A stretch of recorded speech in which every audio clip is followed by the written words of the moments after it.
In Brussels, and now for the view from the European Commission headquarters, the Parlement. Coming up, we'll be joined by Michael McGrath. That's Ireland's European Commissioner in charge of rule of law, democracy, justice and consumer protection. An Irish Fianna Fáil politician, Michael McGrath, was a senior government minister in the past, including the country's finance minister until 2024. So we're pleased to have you with us today in the studio. You're welcome. Thank you, Maeve. Good to be here. So as I said, we're following here in Brussels that story in Spain very carefully. Spanish people are shocked. As the Commissioner for Democracy and Rule of Law, what is your reaction to this kind of scandal? Well, clearly we don't comment on individual cases, but the policy of the European Commission towards corruption is very clear. We have to have a zero tolerance policy across the European Union. What is most important is that the national authorities in any given case are allowed to do their work without any interference, that they follow the evidence and they take the case to its appropriate endpoint. We have recently reached agreement on a new anti-corruption directive in the European Union, so that will be transposed in the next couple of years, which harmonises the definition of corruption offences and also harmonises penalties. The reality is that corruption is insidious. It takes from valuable public resources and it fundamentally undermines public trust in institutions and in democracy itself. Precisely. So it's crucial that all member states tackle it, and we deal with it in the rule of law report. And especially this issue, one of the investigations is actually about alleged attempts from the Socialist Party to sabotage or obstruct judicial investigations. So it's a very serious matter you're dealing with here that could impact indeed people's public trust in institutions. Yeah, as I say, the case itself, I don't have the details, nor should I, and it will take its normal course. But every year we do an annual rule of law report, which will be published now in July of this year.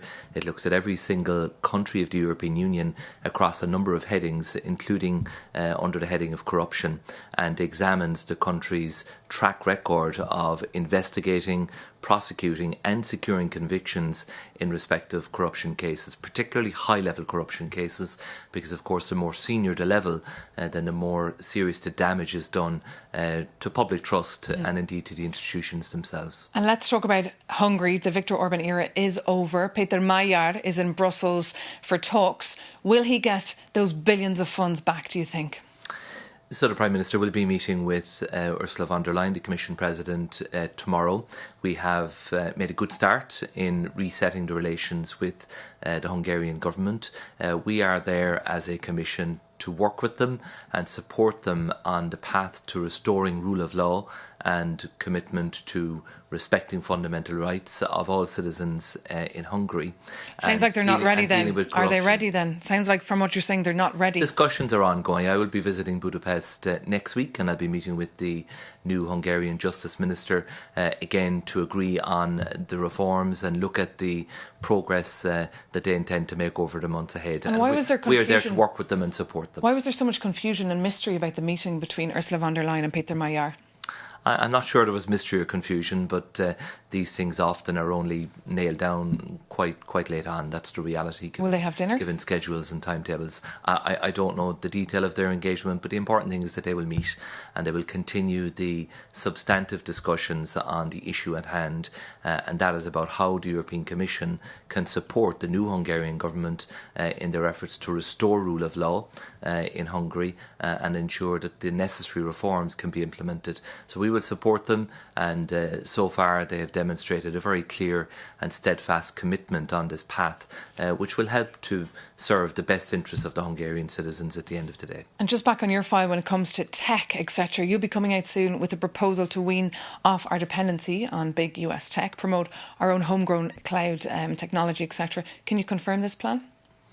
So this will be led by my colleague, the Executive Vice President, Henry Verkunen. It is a tech sovereignty package and it is consistent with the overall policy direction that the European Union is currently taking. It needs to be seen alongside all of the other measures that we have brought forward so far in this Commission in the last 18 months, designed to improve our competitiveness, yes, have a focus on strategic autonomy, But at a time when there is so much upheaval, geopolitical uncertainty and indeed economic volatility, we do need to make sure that on key strategic issues that the European Union is supporting its indigenous industries and that we have access to the critical services and indeed materials that we need. OK, Commissioner Michael McGrath, thank you so much for joining us here this morning on Europe Today.